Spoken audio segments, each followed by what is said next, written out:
The term military analyst is not a legally protected term. It's not like doctor. It's more like economist. You know, any asshole can start calling themselves one and fart out a vaguely plausible opinion on the current situation.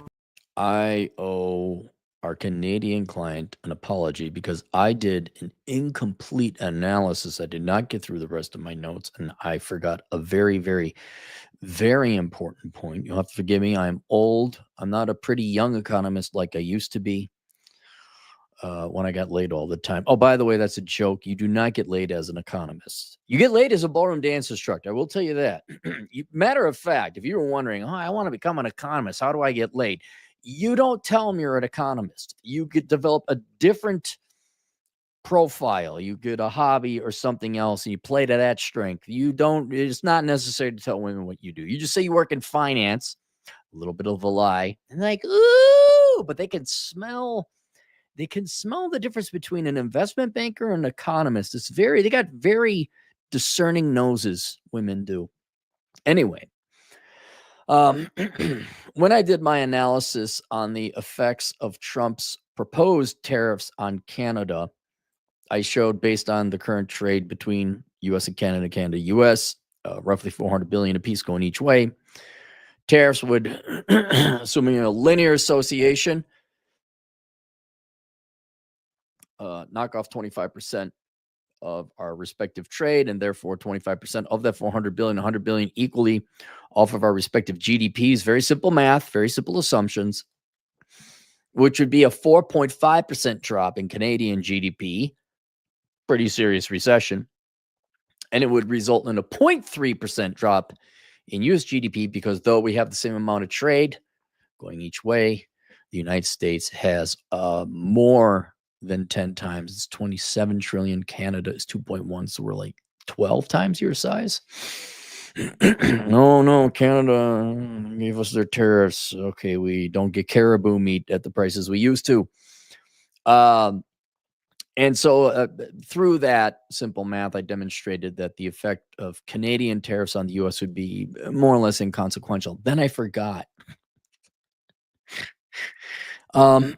Because it would hurt the Canadian economy more, and it would really depend on who you guys elect. I know you Canadians just think free shit from the free shit gods.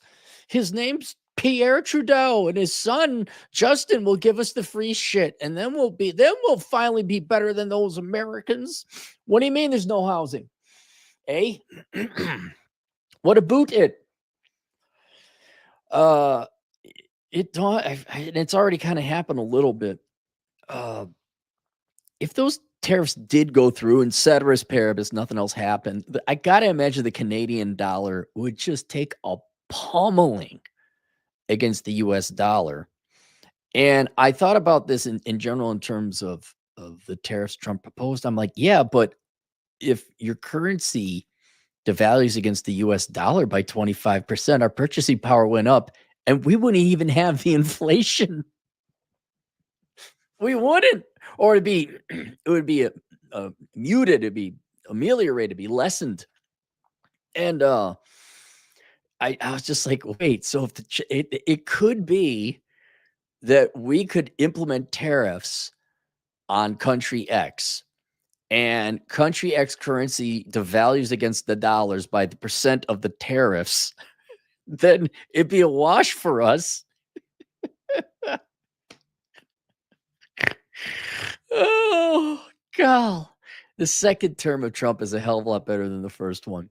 It's fascinating from an economic side. I disagree with tariffs. They're not good for the economy. But in this unique situation, and then let me pull this up, the Canadian dollar against the US dollar, CAD to USD.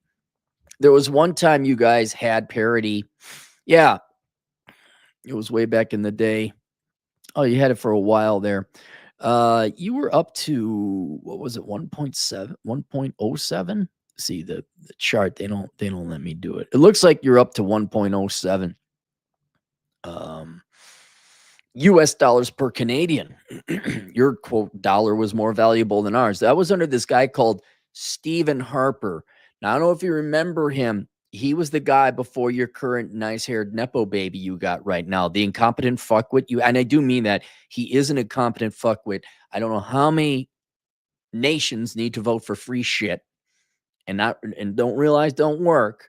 But yeah, do you remember that when things were affordable under Stephen Harper?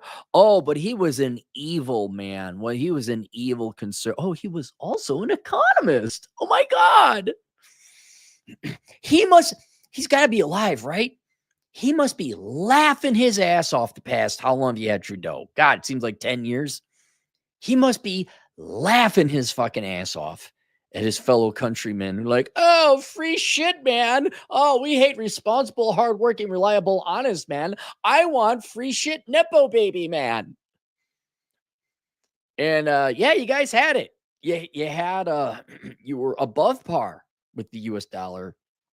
I don't know. There's something happening with the currency. Some currency experts might be able to let me know, but it just dropped down to like 60 cents at one time, and there's some like two big drops. I don't know what happened there recently. But you're at 0.7 now. You have lost. I guess I could do math. 0.7 divided by 1.07. You have lost 65. No, I'm sorry. You've lost 35% of your purchasing power against the US dollar. Did he say the nice things? Oh my God, he said that he's got so much hair. I want to sleep with him too. Oh, his wife divorced him. Right? He's divorced. Yeah, elections have consequences. Yeah. Let's try that free shit again.